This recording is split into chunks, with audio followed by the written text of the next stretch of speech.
Happy New Year to everyone, and welcome to the PFF Fantasy Podcast. I'm John Macri, and I am joined, as always, by Nate, the great Jahnke. Nate, fantasy football season's over, not including the sickos, I guess, that play in Week 18. But yeah, another wild year as expected, and kind of as a way to wrap up the 2024 season here, we're going to go over some things that we got right on the year, and naturally some things that we got wrong as well, and maybe a little bit about what we learned on the year as well. So Nate, another busy season, hopefully ended with some fantasy championships for you. So how you doing coming out of 2024?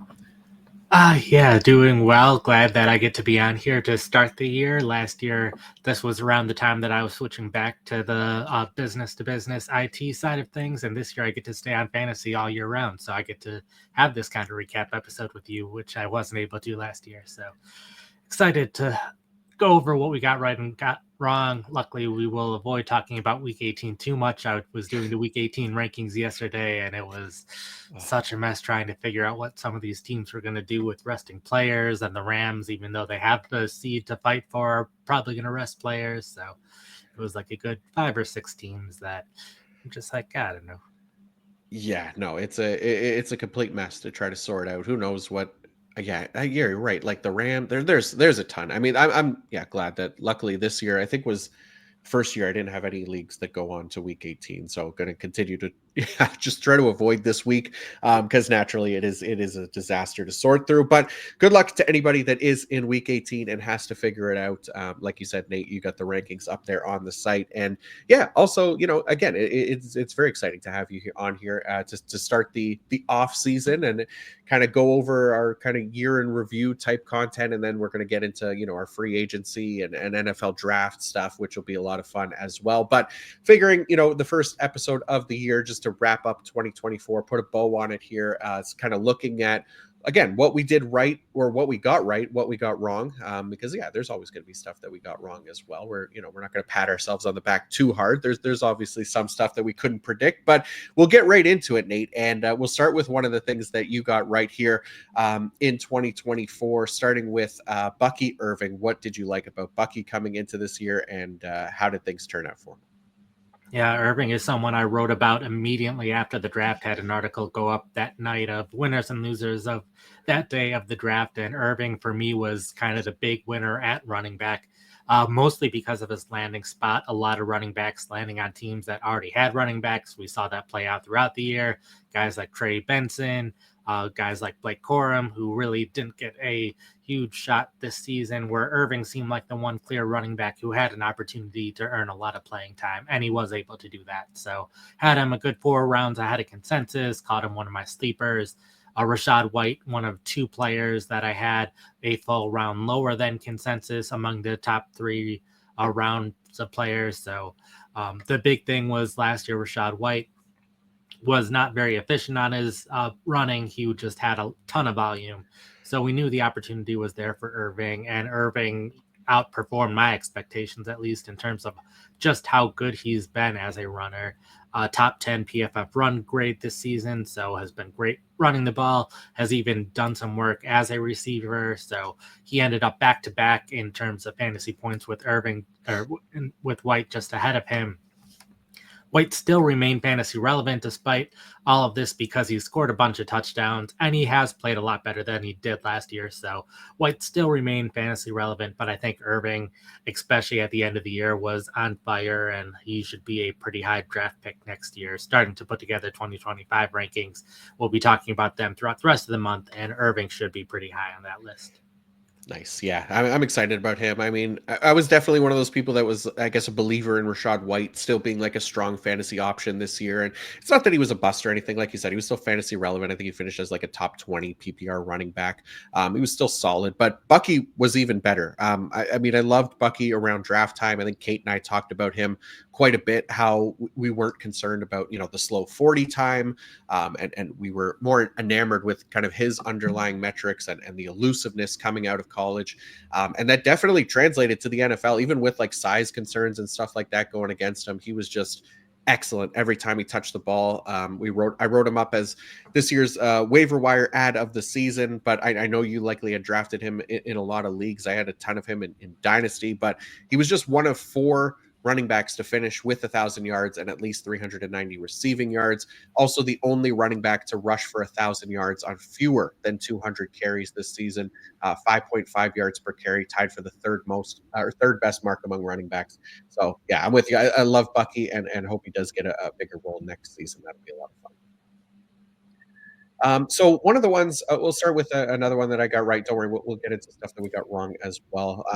But I'll start with Jackson Smith and Jigba, having him as a breakout candidate heading into this season. But he even exceeded my expectations. Like I loved his potential kind of coming out of college and wasn't ready to give up on that after year one, even though like it wasn't the most amazing year by any means in his rookie season. I think the former coaching staff, needs to take the blame there because he wasn't even being utilized over Tyler Lockett at the time as a rookie. So I think I ended up ranking him 14 wide receiver spots ahead of consensus because he was going as like wide receiver 47 at one point, especially on sleeper. He was much lower, and I liked swinging way earlier than that, around the early 30s for wide receivers, which among the players going in that range, like he had by far the worst points per game mark from the previous season, like 9.1 PPR points per game. Everyone else was around like 12 to 13. So it says little about how fantasy managers draft based on like previous year's scoring. But again, as much as I liked him and might for him, it was because I thought it was the most likely scenario would be that he would likely surpass Tyler Lockett as the team's wide receiver too. And he did that pretty easily for the first half of the year. But where he blew, I think, expectations away was surpassing DK Metcalf as the team's wide receiver one through the second half of the year and finishing as a top 12 PPR wide receiver on the year. He was amazing. And I'd say probably most improved fantasy asset from 2023 to 2024, arguably. At least that's the award that I went with in our fantasy awards article, since he went from, again, being drafted outside the top 40 wide receivers this year in redraft and now a potentially top 12, top 15 option at the worst, maybe. Where are you thinking about ranking him for next season? Any idea on JSN? Oh yeah, I like that we're starting with two people that we were both high on because Jackson Smith and Jigba. I also liked heading into Yeah. the year. I was a round and a half ahead of him on ADP, so probably not quite as high as you were, but it was just T and Rashee Rice were the two wide receivers, at least in the top like 100 or so of ADP that I was that high on compared to consensus. For me, like the big thing was one, he needed to play better, but two, getting those snaps in two wide receiver sets, and we started to see that in the preseason, so that was big. And then just the Seahawks offense in general, going from the one coaching staff to the other, just in terms of plays per game, the Seahawks were very consistently either at the bottom or near the bottom in plays per game each year. And we knew based on the speed of the offense we saw in college that the Seahawks offense would be running more plays, and we saw that. So just having the opportunity to run more routes, both in terms of playing in 12 personnel as well as the team going at a faster pace so they get more plays off, so more opportunities to catch the ball. And then, like you said, second half of the season, he really blew up as a receiver. So like heading into next year, I think is going to be huge for him. I think the only concern is like Geno Smith isn't getting any younger. They aren't putting themselves in a position to draft one of the better quarterbacks. So that's probably my only concern. Plus, I expect DK Metcalf to at least bounce back a little bit more compared to what we've seen in recent weeks. But I think Smith-Njigba definitely someone you can draft early and stick him in your starting lineup each week next year, and you'll be happy to have him. Yeah, definitely. I'll be very interested to kind of see where he lands among like the early ADP for next season, because I obviously really like him as well, and like you said, I think there's a good chance DK Metcalf bounces back as well. I thought that there was a lot of meat left on the bone with him, but we'll see what happens with that Seattle offense as a whole. So let's go to a couple of names that we got wrong here, Nate, and we'll start with a couple running backs. So the first one for you, Javonte Williams. What did you have for him going into the season, and then obviously how did it turn out? Oh, yeah. So there was Javonte Williams. There were a couple of other running backs in that same range. Jaylen Warren, someone I had as a breakout as well. Devin Singletary was also in that range. And the more I looked at it, this was their round like 7, 8 or so running backs. And while Tony Pollard was the one I was suggesting in that range for people to draft the most in my perfect draft articles, basically everyone in that range did not perform well this year, which I think is kind of a testament to, one, running backs weren't getting injured too much this year. So we saw a lot of the best running backs, the running backs we drafted early, were the running backs that ended up doing well this year. I think it was out of the top of the top 12 running backs in terms of fantasy points per game were all players drafted in the top 18 of ADP, and a lot of the other top 20 running backs, again, you had to spend a top 5 round pick in order to get them. So we saw a lot go more towards expected than we typically see at running back. So a lot of the round 7, round 8 running backs that people were drafting didn't end up working out, since a lot of them were in some of these committees where they just stayed committees all year, which is what happened in Denver with Williams, where it was always 3 running backs on the field, even when, or not on the same time, but over the course of the game. Even when there was an injury or 2 at running back, they still just got another player from the bottom of the depth chart and put them in the rotation. So it just stayed 3 players, and none of them stood out too much from the group. We saw some players shine here and there at times, but that never led to more playing time too much by those players.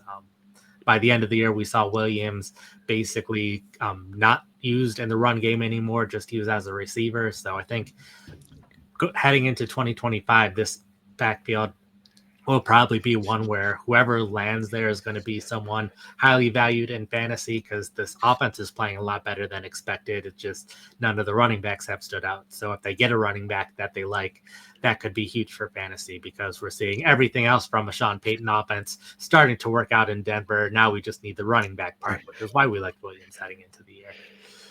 Yeah, for sure. I was with you on Williams. Like I was kind of like all over the place on the Denver running backs this offseason, which probably should have been assigned to just avoid them. But I did end up with some Jahnke here and there, because as we got closer to the season, I did start to feel a lot better about his potential. Like you, it just never really happened. Like I liked Audric Estime quite a bit as well, and have him like on a lot of dynasty rosters. But that backfield as a whole was just too inconsistent to trust each week, like you said. And I don't know if that's necessarily going to change in 2025, unless they do get like, one of those star running backs that could potentially help the situation. But yeah, it just feels like a messy group here. And this was a pretty good sample size of a season with all 3 guys basically remaining relatively healthy all year, that they were willing to rotate them quite a bit. So we'll see what happens in the offseason with them. But yeah, it's definitely feels like a gross situation heading into 2025 now as well.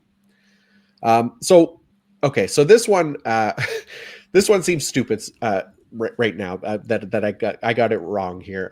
It feels obvious looking back on the season, and maybe a lot of these ones do in hindsight. But the reason that I had Zamir White as a breakout candidate was purely because of I think his expected volume, which we saw the team give him at the end of the end of 2023, and then they brought in literally nobody of note to kind of challenge him as RB1 in that backfield. And well, I knew there was a chance that he wouldn't be like this amazingly efficient running back, probably not even a good one. The one thing that I thought would help his case was that they had nobody else to challenge him, really, that I thought was going to take away enough touches each week and keep him in that kind of startable fantasy range.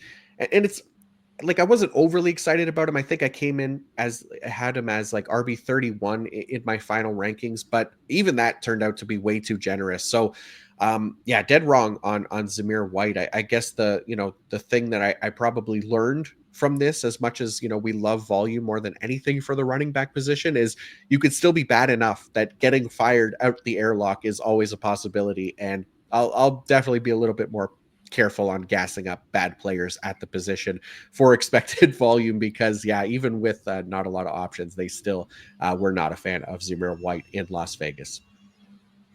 I am glad that you included him as someone you got wrong, so I didn't have to include him as someone that I got right, because he is someone that I had my 5 players to avoid article, and all 5 of them played worse than their ADP, so that was a solid article for me. But for White, a lot of it was the preseason utilization for him.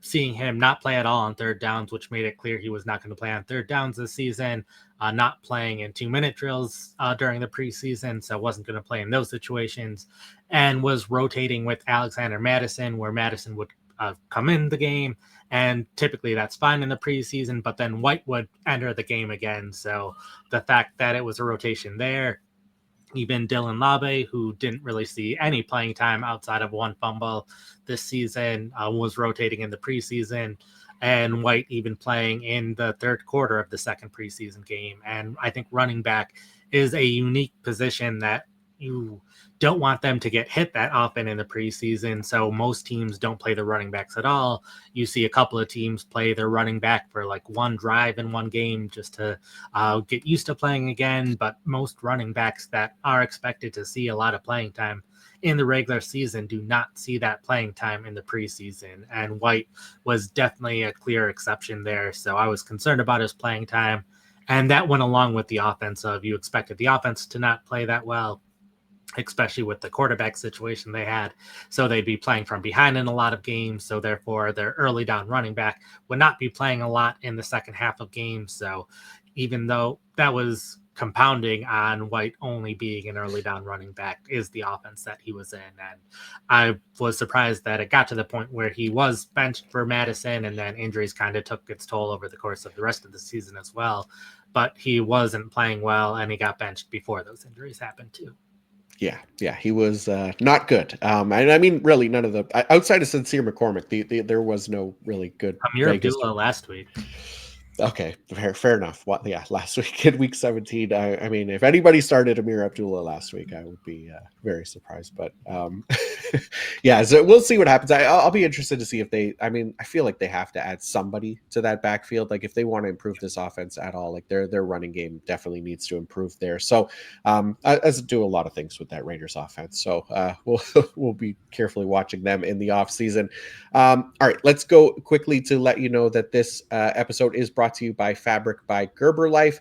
The new year is a great time to reevaluate financial goals, not just for yourself, but for your kids. Now is the perfect time to make sure your kids are on a path toward a solid financial future. A kid's investment account from Fabric by Gerber Life is quick and simple to set up and lets you invest in the future now for education, big milestones, and more. Fabric by Gerber Life was designed by parents for parents to make it easy to plan for and manage your family's financial path. With a kid's investment account from Fabric, you can start investing in your child's future today. Kids can invest when they're minors, but a kid's investment account allows you to invest on their behalf now, giving their investments more time to grow. It's all online, and setting up an account could take you just 5 minutes. Then you can manage your child's account and monitor their investments right from your phone. Funds can be used for nearly anything benefiting your child, from tuition and tutors to music classes. And when they're adults and out on their own, they can use the funds for anything they need. Join the thousands of parents who trust Fabric to help protect their family. Start investing in your child today at meetfabric.com/fantasy. That's meetfabric.com/fantasy, MEET fabric.com/fantasy. Portfolios managed by Fort Washington Investment Advisors, Inc. Additional services provided by Apex Clearing Corporation. All investing is subject to risk. Learn more at meetfabric.com. All right, Nate, let's go on to a couple more names that we got right here. And we'll go to the running back position again. Who was your next name that you nailed this week or this year? The next one was Travis Etienne of the Jacksonville Jaguars. He is someone that last year, early in the season, he was playing upwards of 80% or more of offensive snaps. And then starting around mid-season, they stopped playing him so often. And that kind of reduced playing time had me worried about this year. It was something that the coaches had talked about before the previous season, as well as before this past season. So it seemed like the plan for Jacksonville was always to have Etienne be more of a player in a committee rather than a full-time running back. And while they didn't really make any changes to their backfield in the offseason, I still had faith that Tank Bigsby could have a larger part in the offense. Bigsby in his rookie season, he wasn't like bad. He was comically bad. Like his targets, the ball went in his hands and then into the defender's hands, and that happened multiple times. So like it made sense that Jacksonville didn't want to play him, but a lot of the attributes that make him a good running back still were there. It was just the ball security thing, or the speed of the game seemed like things that could be easily enough fixed. And the fact that Jacksonville did not invest in the running back position in the offseason made it clear that they still had faith in Bigsby. So I thought Bigsby would have a role in the offense this season, and that ended up being true. There were plenty of games where Bigsby was the one who had more carries than Etienne. And while Etienne did deal with injuries at some points this season, still looking at the early parts of the season before injuries were taking their toll, and Etienne still wasn't performing like someone who was getting drafted in the second round of fantasy drafts. So he was someone that out of the players drafted in the first 2 rounds, he was kind of by far the player that I was the lowest on. Yeah, he was definitely a bust. Not a single top 20 PPR finish on the year for Etienne, but what I liked about this one, Nate, is that this was, like you said, something that we had kind of warned about coming into the 2023 season with the Jags drafting Tank Bigsby. Ended up being wrong about it that year, but you stuck to your guns here and knew that Bigsby was still going to be a factor, that would hurt Etienne. Even if it didn't happen right away, like as a rookie, it definitely happened here in year 2 for Bigsby. And I do wonder if like that's something now that, we should be more concerned about for other second year running backs who were highly drafted, came into a situation where they weren't going to start right away, but they got their beaks wet in year 1, and maybe we see them much more involved next season, right? I'm thinking about guys like Blake Corum or Trey Benson, maybe even Marshawn Lloyd if he's healthy, right? I'm sure we'll still have plenty of time to kind of dive into this, but curious if you'll be thinking about that as a possibility at all heading into next year. Definitely, yeah. Like with Benton, it'll be interesting because the Cardinals extended James Conner's contract, but I think Blake Corum's definitely one where we could see him get more involved next year, even with Kyron Williams there and playing well. Yeah, for sure. Okay, so let's go to, I guess one of the names that I would have been wrong about had I not pivoted, similar to Zamir White. I had Zach Moss as a breakout. I pivoted on that one. Luckily, I think I wrote the breakout article like back in July. I had time to pivot on Zamir White. I just didn't do it. I was stubborn. But I didn't rewrite the article or anything. But I definitely came off of that Zach Moss breakout pretty quickly, because around the same time I finished that breakout running back article, Chase Brown noise was kind of starting to brew. And I definitely bought into our Canadian hero as the more likely bet, I think, to emerge in that Cincy backfield, and started including him in like the players to target and sleeper articles and conversations before the season. And it didn't happen like right away for him. I think it was like week 4 where he first really started to get his shot, and was amazing from that point on. He finished as the PPR RB 10 on the year. He had 7 top 10 weekly finishes for the position across his final 13 games.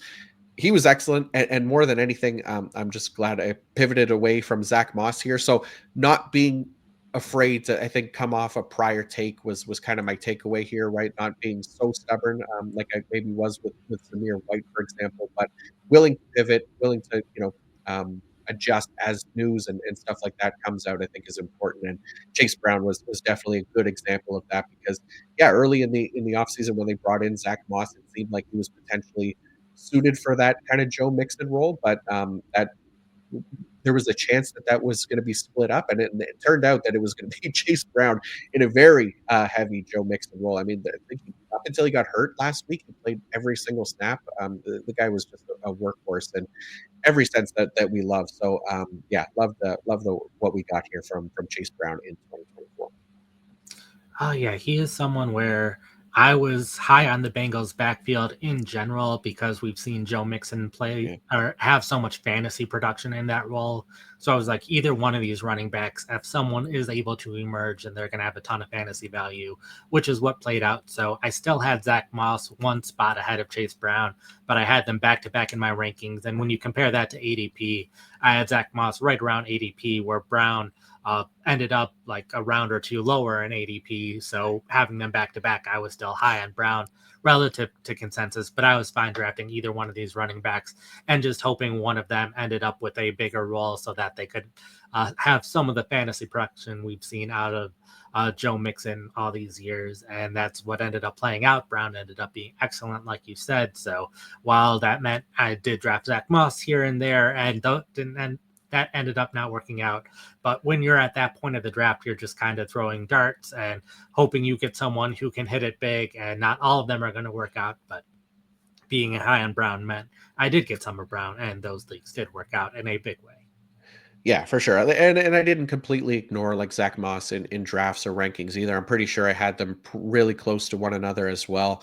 I can't remember exactly where it is, but anyways, the two of them I thought were both in a good spot, but yeah, ended up like you, just being higher on Chase Brown than where he was being drafted in ADP. So, okay, let's go on to a couple more names that we got wrong here, Nate. Starting with you, Saquon Barkley obviously finished the year as the overall RB1, but you had him as a name that you got wrong this offseason. So what was it that you were expecting from Barkley, I guess? Yeah, so he was getting drafted as a late first round pick. I had him more as a high second round value.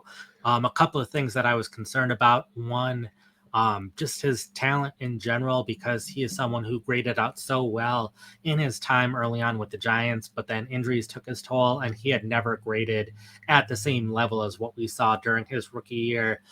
A lot of that could very well be the Giants' offense, so I think that's something that while I was doing this exercise in general, was trying to see things that I need to spend more time researching in the offseason. And one probably is being able to decouple how good a running back is compared to the rest of the offense, since the Giants offense we knew hurt his numbers, but we didn't really know to what extent they were hurting his numbers.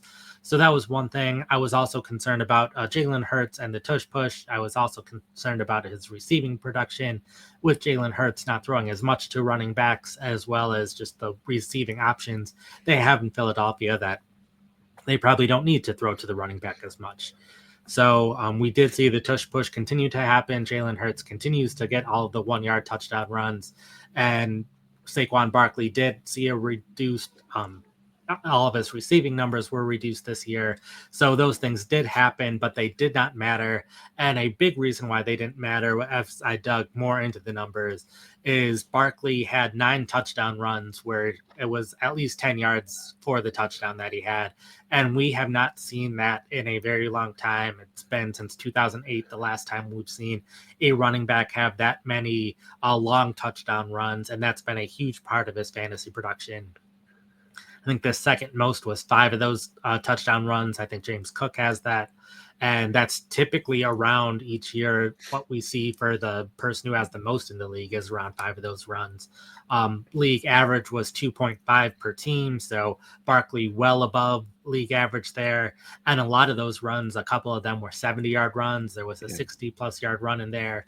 So if you take away the 10-plus yard touchdowns, not just from Barkley, but from all of the running backs, he'd be running back 9 this season. So it was these long touchdown runs that really have set Barkley apart from the rest of the running backs. So after I dug into that more, I'm like, I can live with Barkley being that exceptional, doing something that we rarely see. We haven't seen since 2008. The only time we've seen 8 or more was since 2009 with Chris Johnson getting his 2,000-yard season. So Barkley being not just better than anyone we've seen in a season in like 15 years, but significantly better than what we've seen for anyone in a season in 15 years. So I'm looking at the 2025 rankings now, and I think a lot of people will have Barkley either as the 101 or 102. I probably will have Barkley maybe third or fourth among running backs rather than the top overall running back, because even though I think Barkley will continue to have more long runs than most running backs do, thanks to that, but the offensive line and the offense in general, I don't think he'll duplicate this year in terms of how many long touchdown runs he gets. So even though this is something I got wrong, it's something where it was an abnormal thing that we haven't seen in 15 plus years. It feels similar to a couple years ago when I said Travis Kelce shouldn't be a first round pick and had him in the second round. And then he was targeted within 10 yards of scoring, so much more than we've ever seen out of a tight end, and still haven't seen since then. So sometimes we have these abnormal things that happen and we get it wrong because of that. And that's part of fantasy football. Yeah, it really is. I don't think I had like any kind of strong takes on Barkley coming into the year. Like I had him right around right at RB6, which was basically where he was being drafted. The only thing that I think I did get right with Saquon from like way back in January last year was that I had the Eagles as the ideal landing spot for him when I wrote the article, like um, before free agency, and that did get out to Eagles Twitter. I know because I got tagged in a lot of the tweets, and some of them hated that idea, but not all of them. I think some people liked it, but I feel like now it's like a universally loved move by the Eagles fan base and Howie Roseman and company. But part of why I liked the fit was, at least for fantasy purposes, was they had previously kind of split that early down and passing down role a little bit to two different backs. And I thought bringing in Barkley, they could just use one player for both roles. And they did. Like you said, the receiving production wasn't amazing as it has been in previous years, but yeah, it definitely, the role as a whole definitely paid dividends for them this year, especially for fantasy purposes as the RB1 overall for Saquon Barkley. Okay, so another one that I got wrong, and this one bums me out because I really like Zay Flowers, and I have a lot of him in like Dynasty, but I think I really maybe bought in a little too much into a potential sophomore slump for him, especially because his rookie numbers, that they were fine, but maybe not as like encouraging as I'd hoped when I was kind of diving into it this offseason. He had like 1.64 yards per route run. That was definitely like one of the worst numbers for players being drafted inside the top 30 wide receivers. I didn't like his work against single coverage, and then his splits with and without Mark Andrews on the field in his rookie year, like they definitely worried me, where a lot of his production was kind of propped up from games that Andrews was not a part of, right? So anyways, I had to write wide receiver fades, which writing fades is my least favorite article of the year to write. I truly hate it, but that's part of the job. So I'm sure I'll have to do it again this year. And yeah, honestly, I'm glad it worked out to be wrong, because Flowers was solid. He had an even better year than his rookie season. Definitely went a little quieter in the back half of the year, but I think plenty of good stuff in there. And maybe, I don't know, as far as takeaways go, maybe not being like as focused on some of the split stuff right now, because he still did outperform expectations by quite a bit. But yeah, it was a tougher one. That was one that I maybe leaned a little too heavily in the on and off splits with Mark Andrews, but a solid season by Zay Flowers, and he outperformed his ADP quite a bit. So was definitely wrong to have him as a fade this offseason.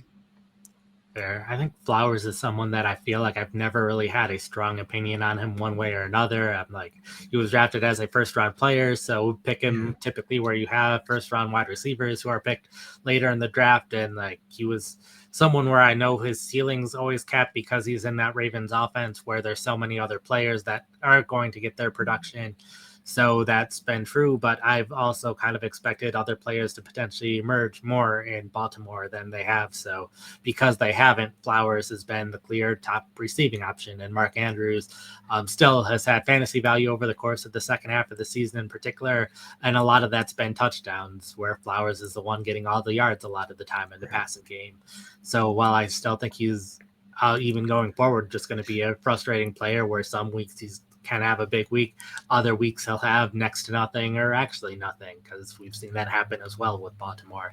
So I think he'll probably just continue to be in this range until Baltimore finds another wide receiver that they start to like more, because they have Rashad Bateman and he's been a good deep threat for them, but he hasn't been a consistent option. Just the very classic stereotypical high average depth of target, low target rate player for that offense. And we could see this offense almost being exactly the same next year, and Flowers doing this exact same thing. Yeah, it definitely feels like not a whole lot is going to change there, because so much it has worked for them. I mean, you don't really mess too much with a system like that. But how about another name that you got right, Nate? Also wide receiver here. What did you like or not like, I guess, about Christian Kirk heading into this season? Oh, yeah. So Kirk, someone the last 2 years now in the preseason, we've seen him not play in two wide receiver sets. We saw in 2023 that played out in week one. He didn't see as much playing time. He didn't have that much production. Then Zay Jones gets injured, and then Kirk is right back to being the wide receiver two for the rest of the season. So while I had that opinion the 2 years ago and it didn't work out, I had the same thing this year, and especially with the changes they made at wide receiver, both on the outside, so both players as well, where they were known for scoring a lot of touchdowns. And the one year that Kirk really had a ton of fantasy production in Jacksonville is one where he scored a lot of touchdowns. But I'm like, out of the 4 receiving options Jacksonville has, Kirk is probably the one that I would target the least at the goal line, considering the height of the other wide receivers and Evan Ingram at tight end.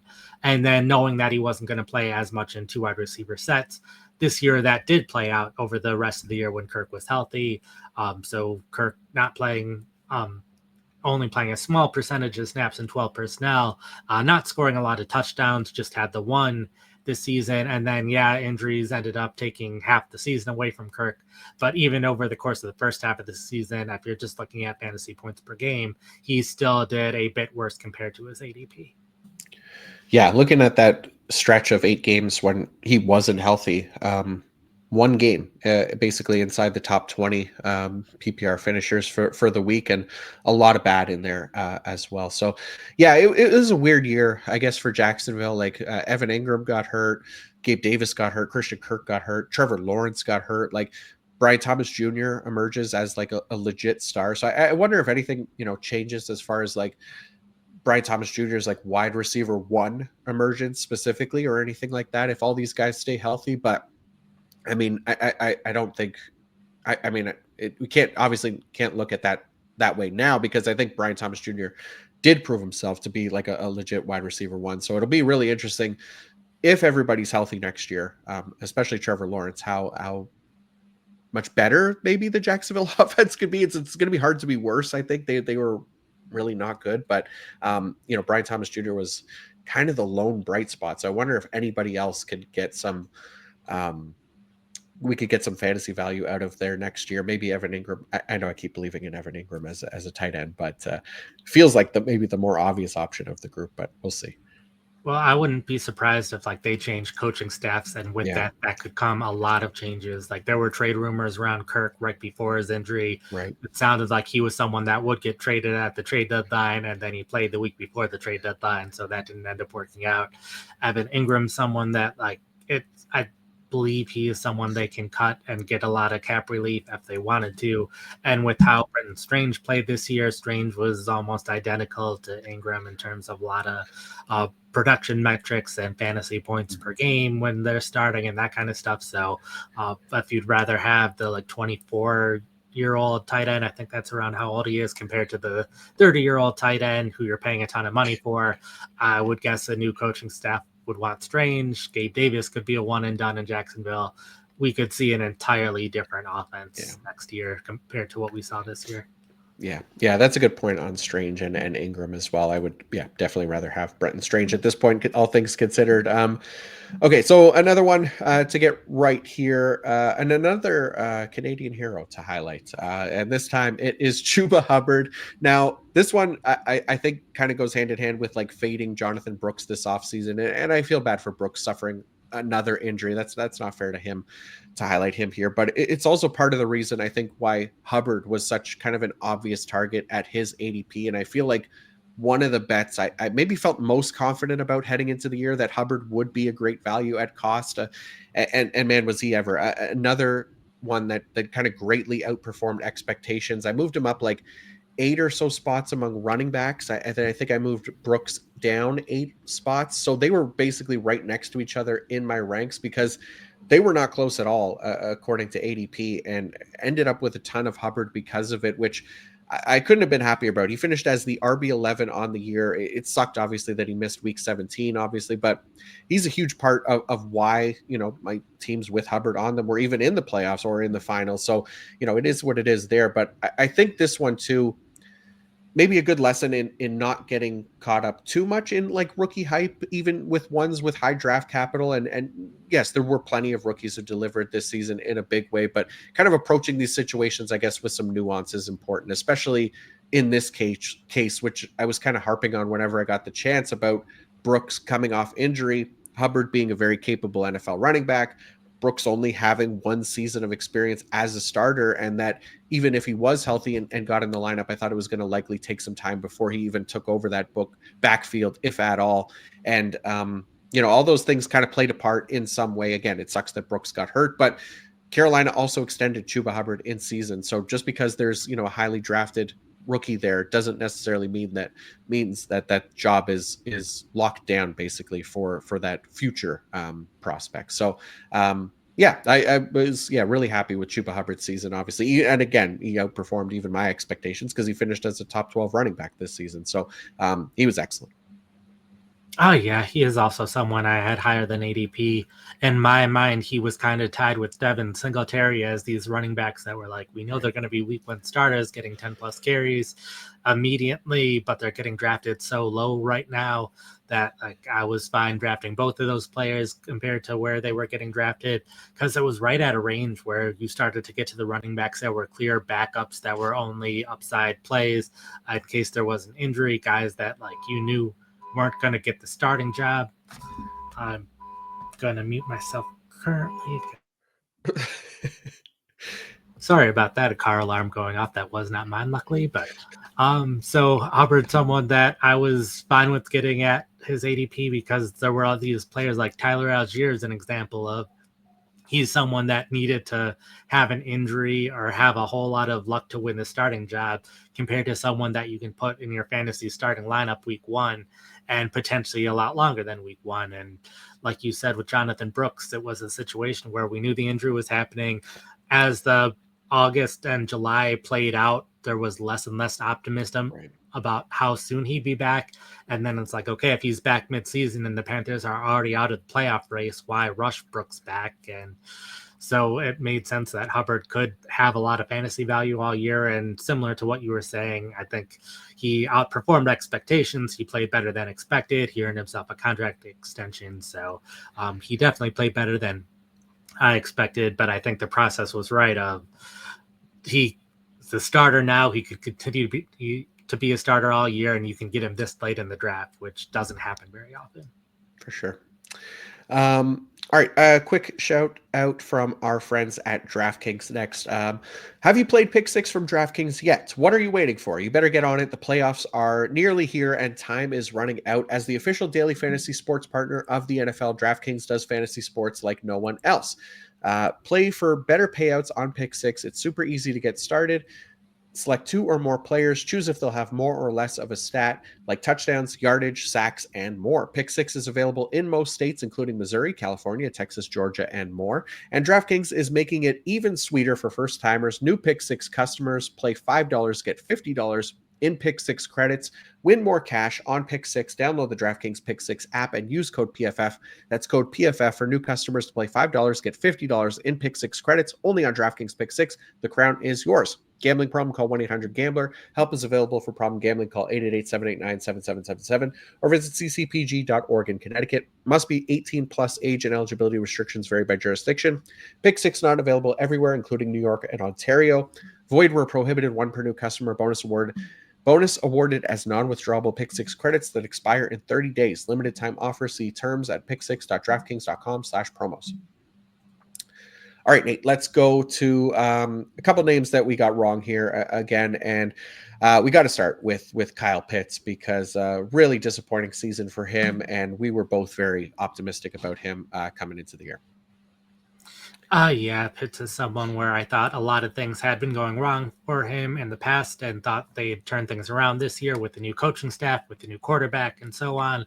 And we saw, with the new coaching staff, it helped Drake London play better, and the new quarterback helped other receivers in this offense, but not Kyle Pitts. His playing time decreased significantly over the course of the season. Charlie Warner, their run blocking tight end, graded out as one of the best run blockers this season. He started playing a lot more on early downs, which also impacted Pitts. And while I'm focusing on Pitts specifically here, there were other young tight ends who didn't work out. Dalton Kincaid, another one that fits in this category. Sam Laporta didn't do quite as well as we expected him to do. Jake Ferguson, another one. So I don't have the answers here. Like with Saquon Barkley, I was able to dig in and figure out, okay, why was I low on Saquon Barkley? How did he do so much better? What should I do about this going forward? I think probably one of the biggest things that I'll be doing this offseason is looking at the tight end position, how I was evaluating tight ends, how I should be ranking them going forward, since even in Fantasy Pros ranking competition, I've been top 20 in every position throughout the entire season except tight end, where I've been much lower. So tight end's a position that I will have to look at over these next couple months. Yeah, interesting. I'm not gonna lie, this one definitely surprised me as well. Like, even though I'm sure there will be plenty of people who are like, I knew better and I wasn't gonna fall for it again, blah blah blah. I really felt that, like you said, so much had changed around Pitts to make the situation better that would turn around, this season. But it was just kind of more of the same, like not enough playing time, hardly involved in the passing game, and just frustrating performance after frustrating performance. And he started the year okay, he scored a touchdown, so it felt like we got off on the right foot. But then it was just so many down performances, it was impossible to know when to start him, especially in the second half of the year when, yeah, he scored a touchdown in week 17, but nobody was trusting him at that point. He had one game over his final 8 with more than 50 receiving yards. At least in the first half of the year, he had 5 games over 50 receiving yards. So I know he's only 24, but I think just considering kind of the volatility that we've seen now through 3 seasons, I think this is maybe one of those things that's a Kyle Pitts problem, more than anything, where I don't know, it's going to be hard to, like, I don't think I'll be drafting him inside the top 12 tight ends next season. Like, sure, he could outperform those expectations, but probably not going to be spending that price to get him. I don't even know if he'll be in there for most people anyways, but just thinking about next season a little bit for Kyle Pitts. Yeah, it's, I mean, this is the third time now that we've been let down by him. So, yeah. Still only 24 years old, so there's still time. That's the one thing, right? Like, that's the one thing that he has going for him is the age. But yeah, it's just it's tough. I mean, maybe he'll have like a year 8 breakout like Jonnu Smith or something like that. We'll have to see. Okay, so here's one that I also feel pretty dumb about, even though it again isn't one that I was crazy, about in the rankings. I had him as like QB 22 coming into the year, but I did consider Will Levis a breakout candidate under Brian Callahan this season. And part of that had to do with, his receivers having DeAndre Hopkins and Calvin Ridley and Tyler Boyd. They had some pieces in there for him to succeed, as well as a solid backfield to lean on. And I thought the new coaching staff would be able to improve his passing game a little bit, but man, it was a disaster year for Will Levis. Like, he might, I don't know if he'll be toast after this, but it feels like it at this point. Like, he finished as like QB 30, only started 11 games, and I don't know that he looked really good in any of them. Not only did he not improve this season, but he actually got much worse. He went from a 61.6 passing grade in his rookie year to a 54.3, which ranked 41st among 43 qualifying quarterbacks. He had a putrid pressure to sack conversion rate of like 31%. That is the worst mark in the league. He had fumble issues. He was throwing interceptions all over the place. The only thing that he really broke out for was one of the more memeable people of the year. There were so many new Will Levis memes every week, it felt like, this season, which is never a good thing. So yeah, shouldn't have included him as a breakout candidate. I wasn't somebody that I was crazy about coming into college, but felt better about him in that system heading into year 2. But there wasn't, I don't think, enough evidence to kind of lean on him having that breakout year. So definitely wrong about Will Levis. Yeah, like I wrote about him in my sleepers as well. And to be fair, there weren't many options to write about at quarterback, since everyone was either already finished as a top 12 fantasy quarterback at some point in the past 3 years or so, or was a rookie. There were very few starting quarterback options outside of those. But Levis is someone as well that, like, we've been doing a waiver wire article every week, and he's someone that had been included there, which I think kind of points to, like, yeah, there were some reasons to be optimistic, but off the waiver wire, there just weren't great quarterback options, or really options at most positions for the second half of the year. It seemed like we, in a lot of ways, knew the players that we should be drafting at the start of the year. There were a couple of waiver wire options at the start of the year, like Bucky Irving, who was drafted in some leagues but needed to be on more rosters. We figured that out very early on. And then just each week, the waiver options were players who, yeah, if you're in a deep league, some of them could have turned out well, but a lot of them just ended up not working out. So definitely an interesting year, and Levis is kind of the poster child for me of why waivers weren't that strong over the course of the second half of the season. Yeah, it was not a good year for him, and just like you said, finding those deeper quarterback options off the waiver was not pretty. My kids are freaking out upstairs. If anybody could hear that on the microphone, the older one is home from school for Christmas break, so he's antagonizing the younger one. So that's lovely to listen to in the background. I apologize. All right, let's go on to a quarterback that we were right about, and one that we really liked this offseason, Jayden Daniels, Nate. Oh, yeah. Well, I looked at the tight end position and I'm like, there were a lot of things that I did not get right here. I looked at the quarterback position and was fairly happy with how I was evaluating quarterbacks at the start of the year. Daniels is someone who, looking at what he did in college, how often he was running the ball, how successful he was at running the ball, I believe our highest rated rushing quarterback coming out of college in our decade plus of college grades. So he seemed like a perfect player for fantasy purposes. He was by far the player in the second, outside of the top 5 or 6 quarterbacks, the one that I was the most excited about, comparing him to someone like Anthony Richardson. I'm like, the reason we like both of these players are very similar. We just have this like 2 or 3 game sample of Richardson in the NFL already. So everyone's so much higher on Richardson.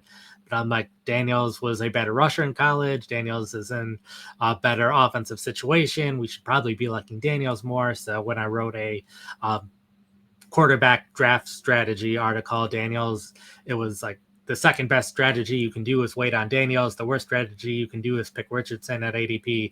And the best strategy you can do is get someone like Josh Allen early in the draft. And anyone who got the Josh Allens or Jalen Hurts or Lamar Jacksons of the world, they were the teams most likely to make the fantasy playoffs. So I was happy with Daniels and with my quarterbacks in general. Yeah, I loved Jayden Daniels this offseason as well. I think I had him ranked among my top 10 quarterbacks as well. And like somebody that I wrote up as kind of a dark horse candidate to finish as the overall QB1 on the year. He ends up finishing as QB5. And I think we still haven't quite seen like his ceiling, because there was a stretch there where he was kind of battling some injuries that caused some down games. Otherwise, I think he could still push for kind of QB1 overall in any given season, kind of going forward. The rushing upside is obviously huge, but he was excellent all around. Just a 1.8% turnover worthy play rate was the third best mark in the league. 84.1 passing grade, that was top 5, as was his 90.1 overall grade. There's a lot to love about Jayden Daniels going forward, and glad we were on the right side of this one, because I think he'll likely be a top 5 drafted quarterback next season, maybe even higher. Yeah. So he was somebody that, when we did like the super flex draft strategy piece, I was constantly, even when we took 2 quarterbacks, that if Jayden Daniels was on the board based on the ADP, especially for sleeper, was saying like he needs to be your QB3. You could reach on him earlier, and even if it's just to stop somebody else from getting that elite upside, you're giving yourself elite insurance at the position at the very least. And he became a starter almost immediately. So really loved Jayden Daniels' rookie season, and very optimistic about him going forward as well. All right, let's go to maybe a wide receiver here. One that I got right this season. And this is another one maybe that just feels very similar to Chuba Hubbard, I guess, because I could not get over the kind of the ADP for Courtland Sutton this offseason. He was the only team wide receiver 1 being drafted outside the top 100 players in fantasy drafts this season, not including New England, who didn't really have a wide receiver 1. And it just felt like kind of the most obvious value every single time we'd get to that range, and he absolutely delivered. He finished the year as the PPR wide receiver 16.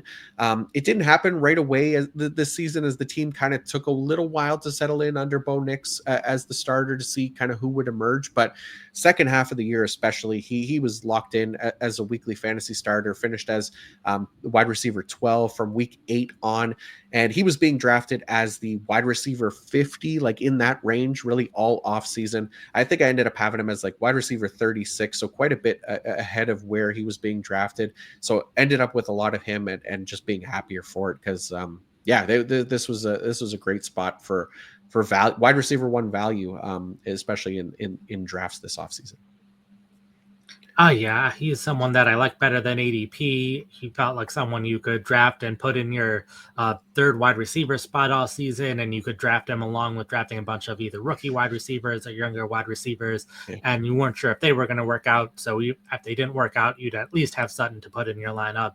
And then the Broncos offense played better than I expected. Bo Right. Nix played better than I expected. So Sutton naturally played better than expected, as you said, over the second half of the year. So if you drafted him, he wasn't just you can plug him into your lineup, but someone that you were happy to have in your lineup. So even though I had him better than ADP, it still felt like he exceeded those expectations so much that I don't feel like I really hit on him, even though I was higher on him than ADP. But the Broncos offense generally played a lot better, and it'll be interesting to see what happens next year.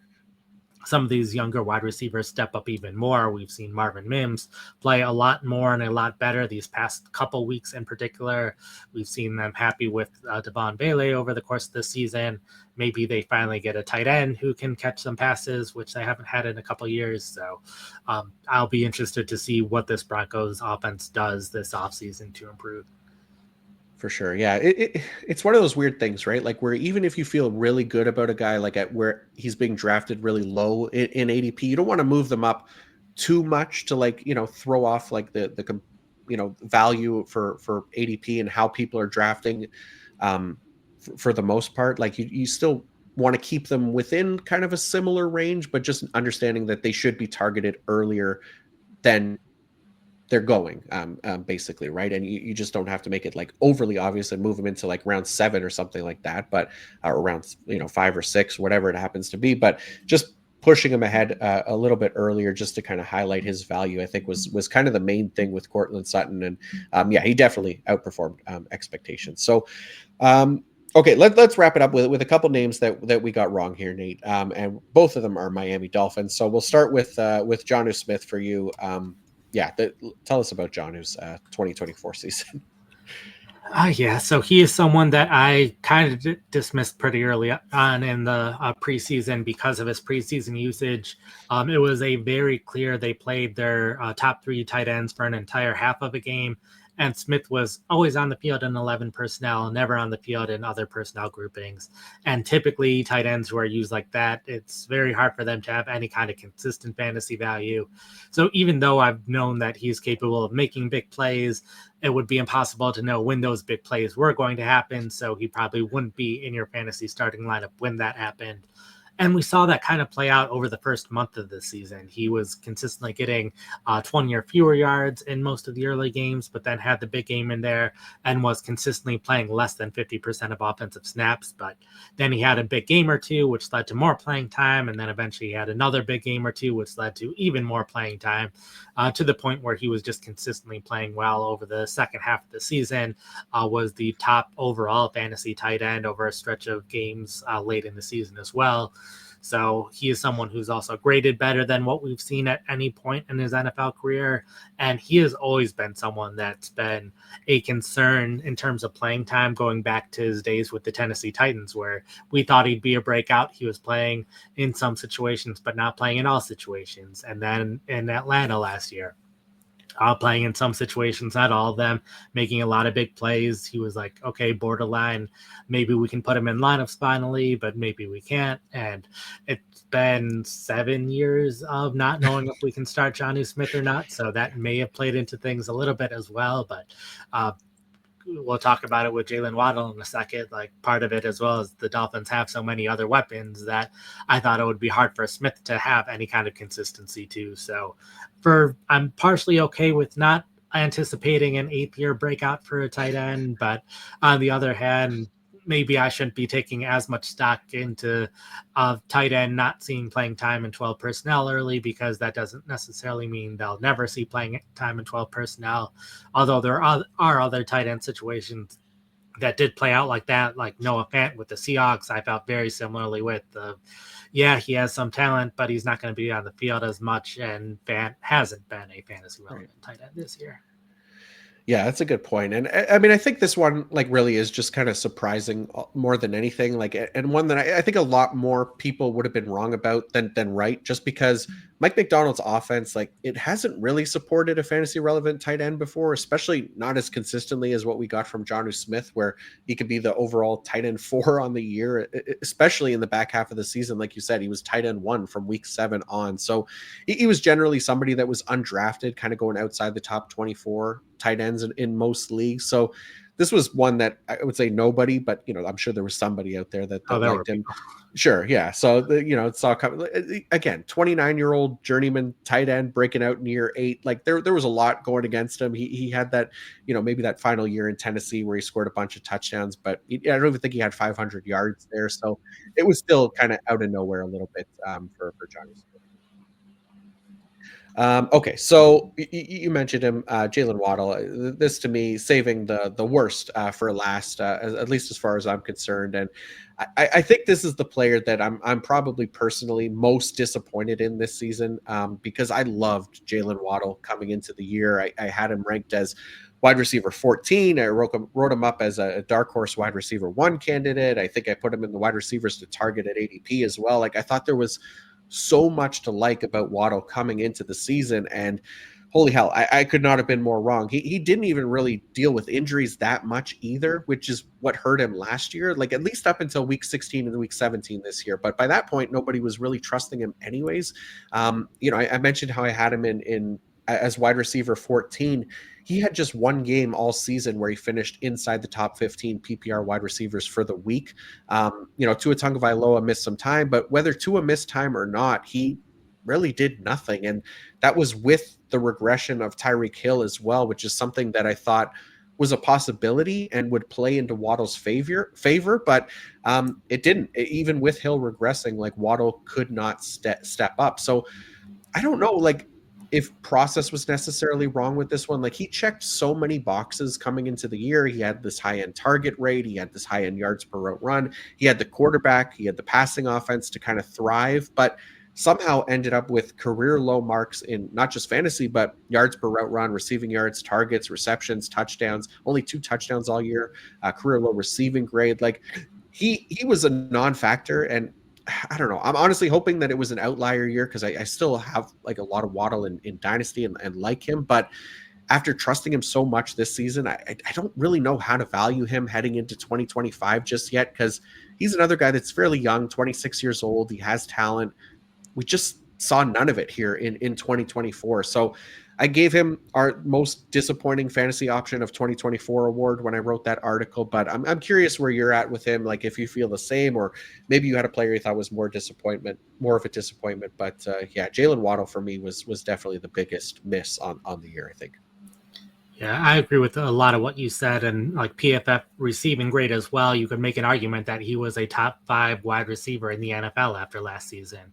Like that's how good a lot of his metrics were looking. And to me, I do think the injuries probably had a lot of the toll on him last year and probably continued this year. Even though I don't think the injuries have been talked about as much this year, and there haven't been as many games where like he's playing and then exits the game early with an injury. But over the second half of the season, he has been listed with a quadricep, a hamstring, and a knee injury at various points over the second half of the season. And that's all after Tua came back. So if you can like make excuses that Tua was gone and then it was a quadricep injury and then a hamstring injury and then a knee injury. He had the good week 1. He's had 2 decent games recently, still around 40th in terms of receiving grade, in terms of receiving yards. It's just the touchdowns haven't been there, which has definitely hurt his fantasy production a bit more, and just the high expectations on him. So it's going to be hard to know where to evaluate or where to place him next year, because if the injuries just kept happening in 2023 and then they're still happening in 2024, if this is just something that is going to be a consistent issue with Waddle and harder to rank him high. But I think, at least for me, part of it's going to be how do the Dolphins handle the wide receiver position this offseason, because outside of Tyreek Hill and Jaylen Waddle, they've had Malik Washington, who's been okay. And then beyond that, it's been just a constant rotation of guys in the fourth and fifth wide receiver spot. They had Odell Beckham, who they released so he could catch on with the team, which hasn't happened yet. They have Braxton Berrios, who landed on injury reserve, but really hasn't done much the past 2 years, and just a bunch of different players like River Crawcraft, who's been there. So I wouldn't be surprised if they invest in at least one more wide receiver for depth, if anything. But I think for me, it'll be how much do they invest in wide receiver? Do they draft someone highly? Do they add someone in free agency? And that might tell me how much the Dolphins might be concerned about Waddle. Right. Yeah, that's a good point. Yeah, looking at the situation right now, like I have a hard time imagining he'll be drafted among the top 24 wide receivers, but I don't know that he necessarily gets outside the top 36. Well, we'll see. We'll see, like you said, how the offseason kind of shakes out with them as far as what they add to the team, and again, how serious the injuries maybe turn out to be coming out of the year with Jalen Waddle. But either way, 2024 definitely not his year, and yeah, really disappointed in Jalen Waddle this season. All right, that is going to do it for us here this week. We're down to just one pod per week, at least until I decide to sneak in some IDP episodes, which those will happen soon enough. But it's the off season, the very, very early part of the off season, where the NFL playoffs are going to be the focus as well. We'll move into NFL free agency and the NFL draft, which Nate and I will be sure to cover in detail here on PFF.com and on the podcast. But until then, Nate, thank you for doing this, and I hope that you enjoy the rest of the first day of 2025. Thank you. And also, if you like what we went through today, while I talked about 8 players that I liked or didn't like, I have a full article of things that I got right and got wrong. That's probably at least 3 times longer in terms of hits and misses. So if you want to hear more about my process or what I got right and what I got wrong, there is an article on the website. And then week 18 rankings, and specifically in January, excited for 2025 rankings. So I'll have that on the website. And then I'm sure we'll be talking about that plenty in the short term before we get too close to free agency or the draft.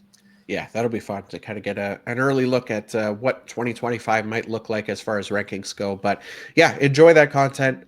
Happy New Year to all. And until next time, peace out.